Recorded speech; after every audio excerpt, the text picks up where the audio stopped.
Have you ever thought about making a documentary film, or you're in the process of making a documentary film? It doesn't matter if it's a feature or short.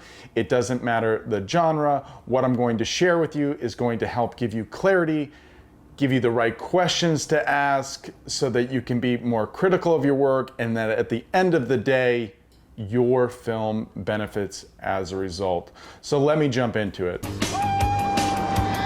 I am currently making a featured documentary film that wasn't even supposed to be a featured documentary film. A couple of years ago, I had a stem cell procedure on an old ankle injury from 30 years ago, and I decided that I would document the process of going through the stem cell treatment. So I actually made a video about the camera that I chose a couple weeks back. The link will be down below if you want to go and check that out. In the beginning, I was going to make two videos. I was going to make a before, what happened to make me need to get stem cell treatment, why did I land on stem cell treatment, what was the treatment process actually like, which I did make that video. It was probably 5-6 minutes long, and I posted it at the time. And then I was gonna make a second video about the after. How did the treatment work? How do I feel now? What was my general impression? And again, I wanted to do a 5 to 10 minute video that I was gonna share online. But lo and behold, it's become a feature-length documentary.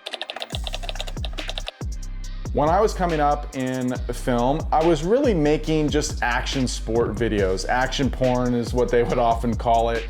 Snowboarding and skateboarding was the thing that I was going out and documenting. And I was shooting on video, but I was also shooting it on film. So sometimes I was editing on a flatbed, going film to film. Sometimes I was editing deck to deck. So I would have my film transferred to 3/4 inch tape. A little bit later, the non-linear editing systems started coming into play. They were very much in their infant stages. I would pick out the music beforehand.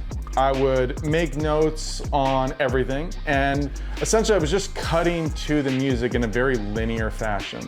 So I'd make my notes, I'd be like, okay, this is Randy's section, and we're gonna have a good opening shot of Randy, we're gonna have a good closing shot of Randy, some lifestyle and B-roll peppered in the midst to, show off Randy, and Randy likes rap music, so we're gonna cut to this rap song. Pretty cut and dry, A to B. As nonlinear systems progressed, and as I progressed, no longer making the action sport video, my edit style completely changed. I started editing everything in sequences. I have a raw sequence of drone footage.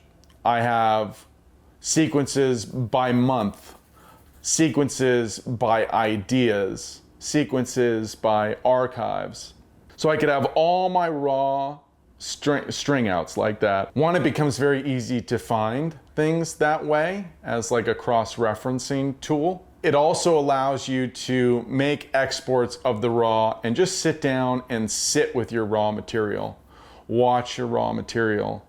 Get the synapses in your brain firing about how to connect scenes and how to connect ideas and shots and sounds. So when I'm doing stuff in sequences, it's very akin to somebody who makes art out of wood.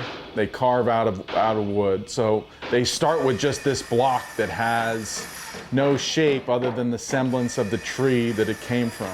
And as the craftsperson starts working through, they're just sort of shaving. They're constantly shaving, and it doesn't really look like much at first. And that's very much documentary editing. You have your raw, and then I start to actually build out scenes, and you're really trying to craft a scene, craft a story. And the reason why I bring up making a couple of short videos to making a feature-length documentary was that I was recording every single month of my recovery. At one point I sat down, I looked, and I said, oh man, I've been doing this for over a year now, and I think at that time maybe I had 14 hours worth of material. And so I made an export of it and watched it down. After that, I knew that I had a film. I knew that this wasn't just one-off videos for the internet. that this actually had story potential. I have the material. I can make a film from this material. So where do I start? So I started by looking at the past. It's a very strange thing to look at yourself from 30 years ago and the choices you made.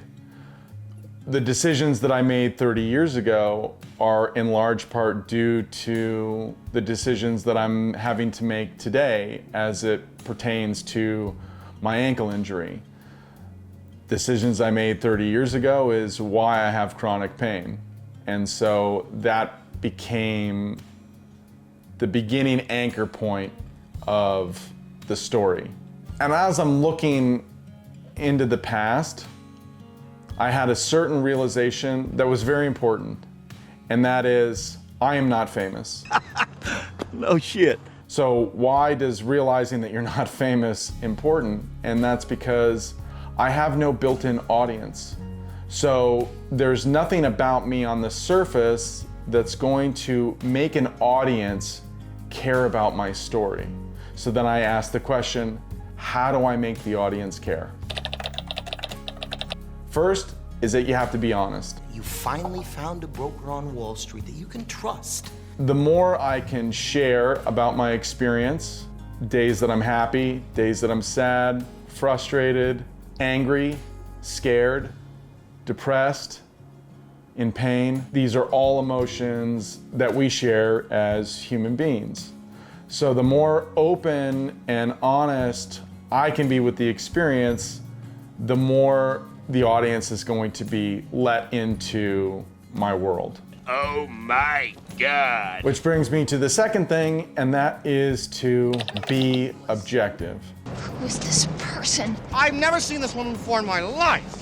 As you're shaving your footage and you're shaping and restructuring, you constantly have to be objective about what's working, what's not working, what's missing. And so where I started was the injury, the root cause. For those of you who don't know, in 1996, I was in a big backcountry avalanche, and that really was the perfect place to start my story because it serves as a great hook.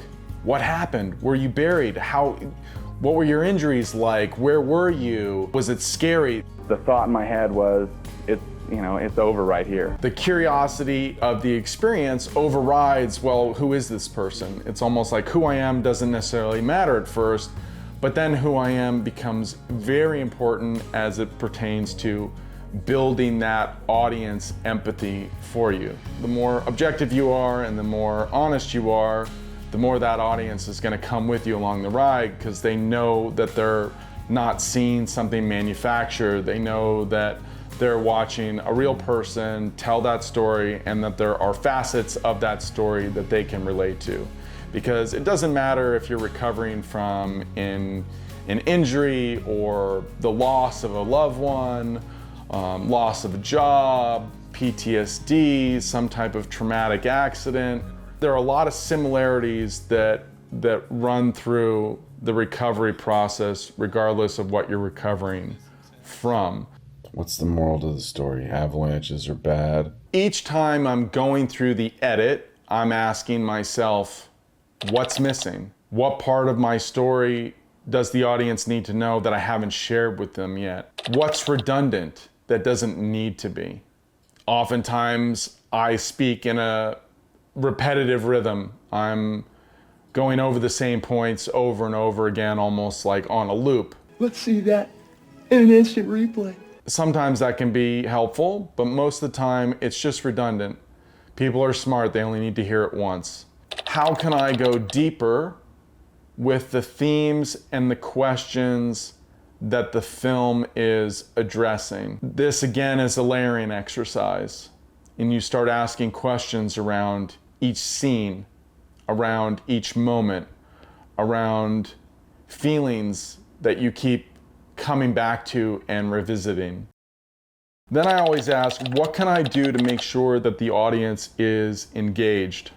Sometimes it's just sharing things that are off the cuff that are really just personality based, that I think maybe are genuine moments, whether they're funny or they're sad, that audience can relate to. Things in my overall life that I think audience can relate to. I love dogs, so I know a lot of people love dogs, so I'll show the dogs. I'm constantly thinking about the audience and making sure that the audience is engaged.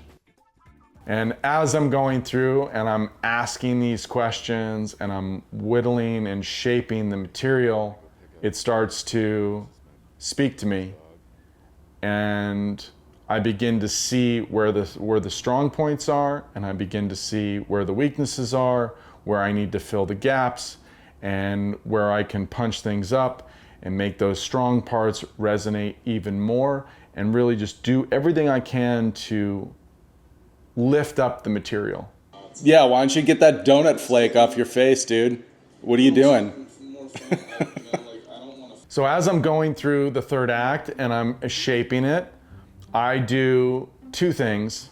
The first thing I do is, once I have a scene sketched out, I will print out a transcript of the scene.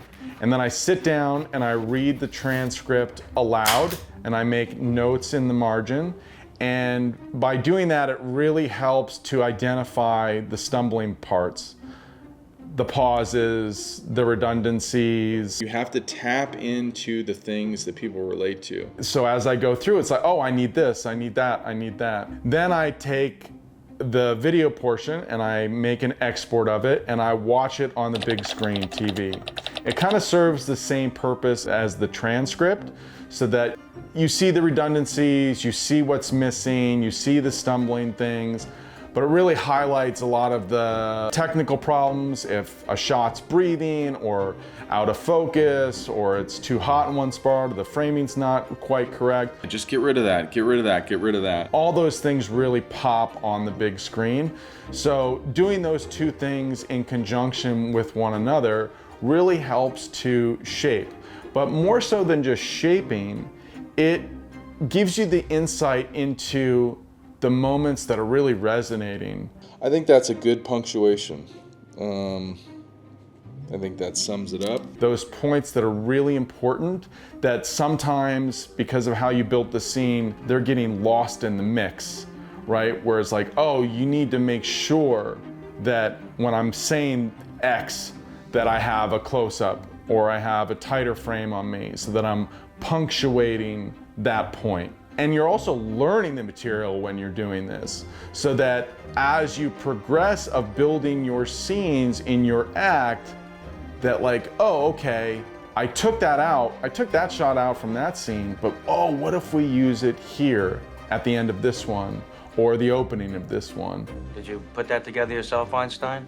What, do you got a team of monkeys working around the clock on this? And the last key thing here is balance. When I look through my footage of this whole experience, I have many days where I'm extremely depressed, where I'm crying on camera and I'm sad and I'm just repeating the same things over and over and over again. And that's all relevant. But in the world of a film, I can't show an entire film that that's all that's happening. People are gonna get bored, they're gonna feel uncomfortable, and there's no balance there. You need to be able to understand where your own biases are in your work, so that you can balance those out with the other side of the ledger. Why do I look so fat in that shot? But yeah, gonna jump into it. Jump into the edit, get this thing down, and then pair it with everything else, and then decide where the next thing I'm building, if I'm going to build on the A side of this scene or if I'm going to build on the B side of this scene, and really start thinking about what my ending's going to be. So I hope that me just kind of giving you those raw insights to my process and how I'm going about editing my work can help you in your work, so that at the end of the day, your film gets better. Because that's what I'm constantly doing. I am constantly asking, is this in service of the film? Will this shot, will this scene, will this piece of sound or music make the film better? If not, then you got to get it out of there. It's all about making the film better. It's all about engaging your audience as best as you can, because ultimately that's going to be a more rewarding process for you on the storytelling side, and it's going to be a more rewarding process for the audience that's watching your work. You're watching It's OI, Not AI. My name is Jake. I want to thank you for watching today. Please hit like, share, comment, and subscribe. And until next time, stay creative.